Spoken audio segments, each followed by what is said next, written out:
ତପନାଇ ଓ ଡାକୁନୁ ତପନାଇ ବାହାରକୁ ଆସୁନ। ତପନାଇ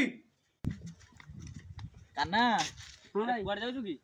ଆଚ୍ଛା ଟିକେ ମାର୍କେଟ ଯିବା। ରହମ ତମ ମାର୍କେଟ ଘଟଣା କହି ଜାଣିଛ ନା? କଣ ହେଇଛି କି? ସେ ବଡ ବାପାଙ୍କ ପୁଅ ଯୋଉ ତପନ ଭାଇ ସେ ରାସ୍ତା ଘର ଜମିଟାକୁ 30 ଲକ୍ଷରେ ବିକିଛନ୍ତି। କଣ ହେଲା? ଆଉ ଆମକୁ ବା ଟିକେ ଏଇନେ ପଚାରିଲେନି। ରାସ୍ତା କଡ ଜମି ବିକ୍ରି ସଇଲାଣି ଅଥଚ ଏପର୍ଯ୍ୟନ୍ତ ଆମକୁ କଲ୍ କଲାନି। କଲ୍ ନ କଲା ନାହିଁ। ତା ଘର ଆମ ଘର କଣ ଅଧିକ ଦୂର? ଘର କତିକି ବି ଯାଇକି ଟିକେ ପଚାରି ପାରିଥାନ୍ତା। ବଡ ହେଲା ବୋଲି କଣ ତା ସବୁ ତା ମନ ଇଚ୍ଛାରେ ହବ ନା କଣ? ବସନ୍ତି ତା କତିକି ଯିବା।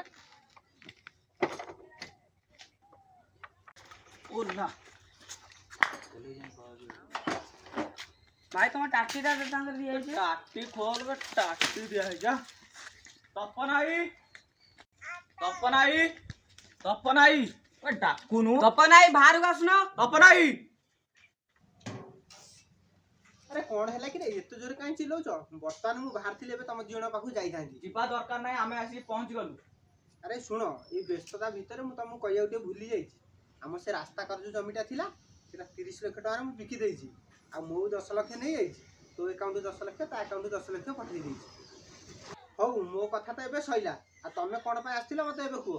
ଭାଇ ଆମର ଭୁଲ ହେଇଯାଇଛି। ଆମେ କିଛି ନ ଜାଣିକି ତମକୁ ଭୁଲ ବୁଝୁଥିଲୁ। ଆମେ ଭାବିଥିଲୁ ତମେ 15 ଲକ୍ଷ ନେବ ଆମ 2 ଜଣଙ୍କୁ 15 ଲକ୍ଷ ଦେବ ବୋଲି। ହେଲେ ତମେ ଆମ 2 ଜଣଙ୍କୁ 10 ଲକ୍ଷ ଦେଇକି ତମେ ଏକୁଟିଆ ନେଇଛ 10 ଲକ୍ଷ। ଆମକୁ କ୍ଷମା କରିଦିଅ ଭାଇ। ଆମର ଭୁଲ ହେଇଯାଇଛି। ଆରେ ମୁଁ କାହିଁକି ଅନ୍ୟାୟ କରିବି? ଆରେ ପ୍ରଭାତ କାହ୍ନା ଆରେ ଆଜି ମଲେ ପରା କାଲିକି 2 ଦିନ।